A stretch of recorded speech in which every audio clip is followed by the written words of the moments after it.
ہمارے ہاں بعض خطیبوں کی عادت ہے کہ وہ ڈرانے والا پہلو بہت غالب کرتے ہیں، کہ ہر وقت لوگوں کو ڈراتے رہتے ہیں جس سے مایوسی پھیلتی ہے. اور بعض خطیبوں کی عادت یہ ہوتی ہے کہ وہ اللہ کی رحمت کو ایسا بنا کے پیش کرتے ہیں کہ بس سب کی بخشش ہو ہی جائے گی، اور رمضان میں تو ویسے ہی بخشا جائیں گے. جمعے کو مر گئے تو بخش گئے، رمضان میں مر گئے تو پھر تو بخشش پہ مہر لگ گئی. اور اگر رمضان میں 27ویں رات کو مر گئے تو بے شک چرس پی کے مرے ہوں پھر بھی کہاں جائیں گے؟ جنت میں جائیں گے. گانا گا کے مرے ہوں یا چرس پی کے مرے ہوں یا کسی کی جیب کاٹتے ہوئے مر گئے، جانا سیدھا کہاں ہے؟ جنت میں.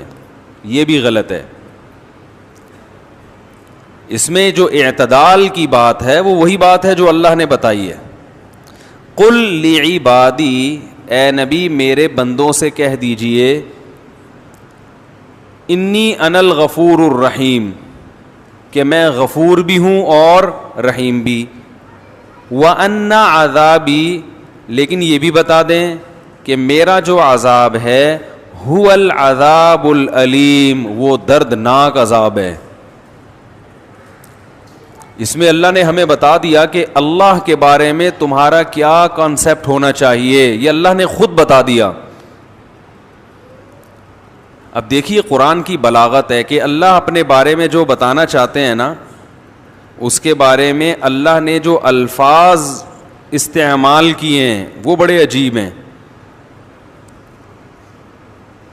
ہم جب کسی کو ڈراتے ہیں اور ہم جب کسی کو اپنے بارے میں یہ بتانا چاہیں کہ میں اچھا سلوک بھی کرتا ہوں لیکن جب میرا میٹر گھومتا ہے تو برا سلوک بھی کرتا ہوں، تو ہم یہ اس طرح بتائیں گے نا کہ بھائی میں بہت اچھا بھی ہوں لیکن بہت برا بھی ہوں.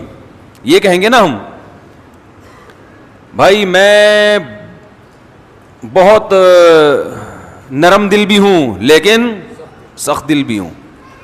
ہم اپنا انٹروڈکشن یوں کروائیں گے اگر ہم چاہتے ہیں کہ ہمارے بارے میں ایک درمیان کی رائے قائم ہو. اللہ نے جب اپنا تعارف کروایا تو اللہ نے کہا قل لعبادی، اے نبی آپ میرے بندوں کو میرے بارے میں تعارف کروا دیں. کیا تعارف ہے؟ 3 طریقے ہو سکتے تھے اپنے انٹروڈکشن کے، جو اللہ کی صفات ہیں ان کو بیان کرنے کے 3 طریقے ہو سکتے تھے. ایک طریقہ یہ ہو سکتا تھا کہ میں غفور الرحیم بھی ہوں اور سخت عذاب والا بھی ہوں، سخت عذاب والا بھی ہوں. ایک طریقہ تو یہ ہو سکتا تھا. ایک طریقہ یہ ہو سکتا تھا کہ میری رحمت بھی بہت بڑی ہے اور میرا عذاب بھی بہت بڑا ہے. دیکھو ایک ہوتا ہے اپنی صفت بیان کرنا، ایک ہے اپنے فعل کی صفت بیان کرنا. تھوڑی سی ٹیکنیکل باتیں کچھ زیادہ ہو رہی ہیں، میں اس کو کوشش کروں گا آسان طریقے سے سمجھاؤں. اپنی صفت کا مطلب کیا ہے کہ میں ایسا ہوں،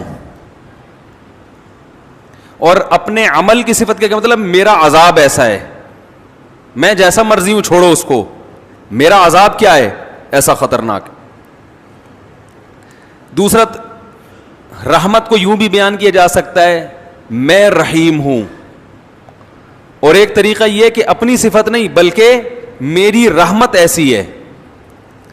بھائی نتیجہ تو دونوں کا ایک ہی نکلے گا نا، لیکن فرق کیا ہے؟ ایک میں اپنا تعارف کروایا جا رہا ہے، ایک میں اپنے فعل کا تعارف کروایا جا رہا ہے، اپنے عمل کا. ارے بھائی جب کسی کو دھمکی دیتے ہو ایک بولتے، ایک طریقہ یہ کہ میں بہت سخت آدمی ہوں، اور ایک ہے میرا چماٹ بہت سخت ہے. اب سمجھ میں آئے گا جو میں کہنا چاہ رہا ہوں، میرا جھانپڑ بہت ٹائٹ ہے. ایک طریقہ یہ ہے نا بھائی کوئی پیسے نہیں دے رہا آپ کے، 1 لاکھ روپے لے کے بھاگا ہوا دے نہیں رہا، آپ جاؤ گے اس کے گھر بیل بجاؤ گے، بھائی جان ذرا 25ویں دفعہ آپ کے گھر آ رہا ہوں ذرا باہر آئیے. جی کیا کام ہے؟ جی بھائی بات یہ ہے کہ میں 25ویں دفعہ پیسے مانگنے کے لیے آ رہا ہوں آپ کے گھر میں. وہ کہہ رہا ہے یار اصل میں ایکچولی مسئلہ، جیسے کہ لوگ کرتے ہیں، ایکچولی مسئلہ یہ ہے کہ وہ ابھی میرے پیسے بھی نکلے نہیں ہیں، کھلے نہیں ہیں، یا کیا ہے، کوئی بھی ٹاپک کرا دے آپ کو. تو آپ اسے 2 طریقوں سے دھمکی دے سکتے ہو. ایک تو یہ کہ تجھے پتہ نہیں ہے کہ میں کون ہوں، میں بہت سخت آدمی ہوں، اور ایک یہ کہ میرا چماٹ بیٹا تو نے ابھی میرا جھانپڑ کھا کے دیکھا نہیں.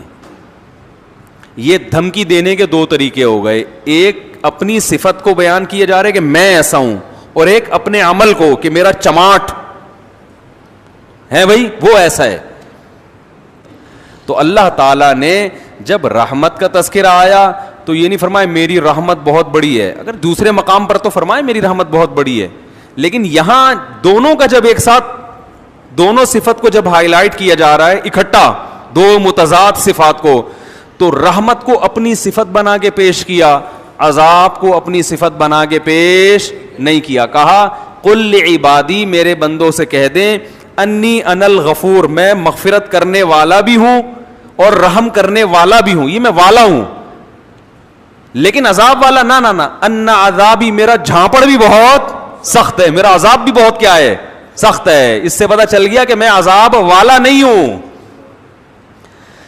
آئے ہائے ہائے ہائے, بہت مشکل ہے سمجھانا بھائی.